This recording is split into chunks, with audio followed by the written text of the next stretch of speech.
बोल शंकर भगवान की जय। मधु के वध की कथा। उमा चरित्र सुजान नित्य नित्य करती शनि वश मानव का कल्याण। मधु के वध माँ काली का वंदन।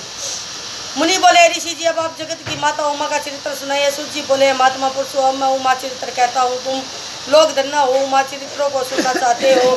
सवरा रोचिस नाम के मनवंतर में एक राजा हुआ जिसका नाम विरत था। उसका सुरत नाम का पुत्र हुआ जो कि वीर पुरुष था। वैदानी सत्तावादी देवी भगत था। इंद्र के समान पराक्रमी तथा तेजस्वी होकर राज्य करने लगा, किंतु अन्य 9 राजाओं ने मिलकर उस पर आक्रमण कर दिया। उसे राज्य छीन कर उसके राज्य से निकाल दिया। वह घोड़ों पर सवार होकर शिकार के बारे वन को चला गया। वन में जाकर उसने एक सुंदर आश्रम देखा। वहाँ सभी जीव जंतु शांत होकर विचरण कर रहे थे। वहाँ मुनि जनों से स्वागत पाकर राजा उसी आश्रम में निवास करने लग गया। एक दिन उसके मन में विचार हुआ कि मैं बड़ा मंद भाग्य हूँ जिससे अपना राज्य खो बैठा हूँ। ठीक उसी समय एक वैश्य भी वहाँ आ पहुँचा। राजा ने उसी दुखी देखकर दुख का कारण तथा उसका नाम आदि पूछा। उस वैश्य ने राजा को प्रणाम किया, फिर आंखों में पानी भरकर बोला, है राजन, मैं एक धनाढ़ कुल से उत्पन्न हुआ समाधि नाम का वैश्य हूँ। मुझे अपने पुत्र पौत्रादिकों ने धन के लोभ में पड़कर घर से निकाल दिया है। इसी कारण मैं वन में आकर पहुँचा हूँ। अब तो मैं लोगों को अपना भी नहीं समझता और उनकी कुशलता भी नहीं चाहता।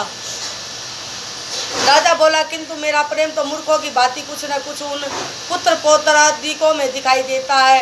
यद्यपि उन दुराचारियों ने तुझे घर से निकाल दिया है। वह वैश्य बोला, राजन, आपका समझना सकता है। इस पर राजा और वैश्य परस्पर बातचीत करते करते दोनों मेघा ऋषि के पास पहुँचे और उन्हें प्रणाम करके अपना सभी वृत्तांत कह सुनाया और प्रार्थना की कि आप हमारा मोह दूर करें। ऋषि बोले, राजन, सबके मन को आकर्षित करके मोहित करने वाली जो सनातनी माया शक्ति रूपा देवी है, जो जगत की रचना पालन संहार किया करती है। राजा यह सुनकर बोला, है स्वामी, विश्व को मोहित करने वाली वह माया देवी कौन है? कृपा करके इसका वर्णन करे।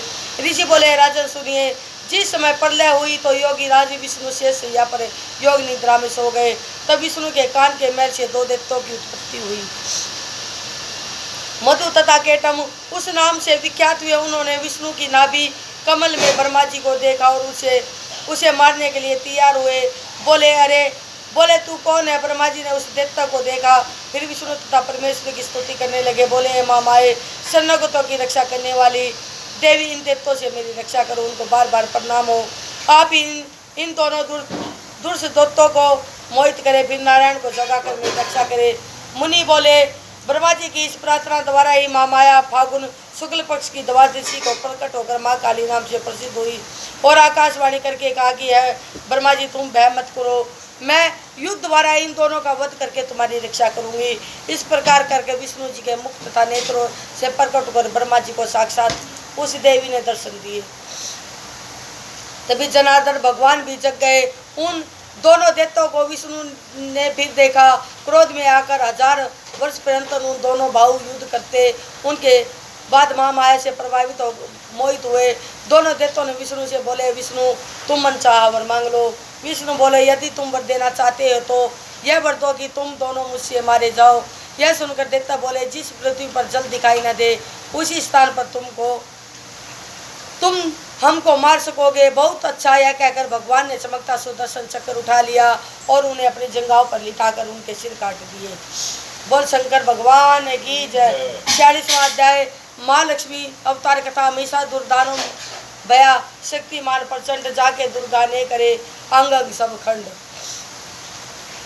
ऋषि कहने लगे, दैत्यों के कुल में रंबासुर नाम का एक श्रेष्ठ दैत्य हुआ। महर्षि नामक महापराक्रमी उनका पुत्र था। वह युद्ध में सभी देवताओं को जीतकर इंद्र के सिंहासन पर बैठे सर्व का राज्य करने लगा। तब दुखी होकर देवता ब्रह्मा जी के साथ विष्णु भगवान तथा शंकर जी के पास पहुँचे। देवता से सभी वार्ता सुनकर विष्णु तथा शंकर जी को क्रोध उत्पन्न हुआ। तब उन दोनों के मुख से तथा देवता के शरीर से एक एक तेज उत्पन्न हुआ। वही सबका तेज मिलकर एक स्त्री रूप का धारण करके प्रकट हो गया। तब उसे देखकर प्रसन्न होते हुए देवता ने अनेकों आयु तथा आभूषण दिए, जिन्हें धारण करके उस देवी ने महान अट्टहास करके गर्जना की। इस गर्जना द्वारा पृथ्वी आकाश भर गए। सब देव शत्रु देवताओं ने उस शब्द को सुनकर अपने अपने हथियार उठा लिए। महिषासुर ने भी सभी देवताओं को साथ लेकर संग्राम करने वहां आ गया। और महामाया को देखा। महामाया के प्रभाव से वहाँ आए हुए करोड़ों दैत्यों के सभी अस्त्र शस्त्र बेकार हो गए। तब उस मातेश्वरी ने अपने शूल शक्ति तोमर आदि शास्त्रों द्वारा अनेकों चिक्षुरादि दैत्यों का विनाश कर दिया। तब दैत्यों के मर जाने पर महिषासुर भी देवी के सवास से उत्पन्न हुए देवताओं को मारने लगा। तब उनके मारे जाने पर वह दैत्य देवी वार सिंह की ओर भागा। यह देखकर देवी एकदम क्रोध में आ गई। तब वह पराक्रमी दैत्य अपने क्रोध द्वारा पृथ्वी को तथा सिंहों द्वारा पर्वतों को उखाड़ उखाड़ कर फेंकने लगा। तब माँ माया ने उसके मारने का उपाय सोचकर दैत्य पर अपना पास फेंका। उसके बाद वह दैत्य महर्षि रूप त्याग करके सिंह रूप हो गया। जगदम्बा ने झटपट उसका सिर काट डाला, किंतु फिर भी वह हाथ में तलवार लेकर खड़ा हो गया। तब देवी जी ने तलवार के साथ उसका हाथ काट दिया। तब वह हाथी बन गया, अपनी सूंड से सिंह को मारने दौड़ा। देवी जी ने उसकी सूंड काट दी। फिर वह राक्षस अपने रूप में आ गया।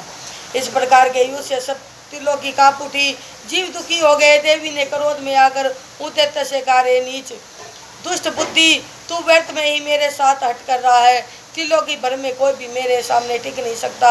यह कहकर महामाया ने उछलकर उसे अपने पैरों से कुचल डाला और अपनी गिरवा में अपना त्रिशूल बीन दिया, जिससे वह पृथ्वी पर सदा के लिए सो गया। और हाहाकार करते हुए उसके सभी गण इधर उधर भाग गए। इंद्रादिक देवताओं ने आकर देवी की स्तुति की, गंधर्व गाने लगे, अप्सराएं नाचने लगी। बोल शंकर भगवान की जय।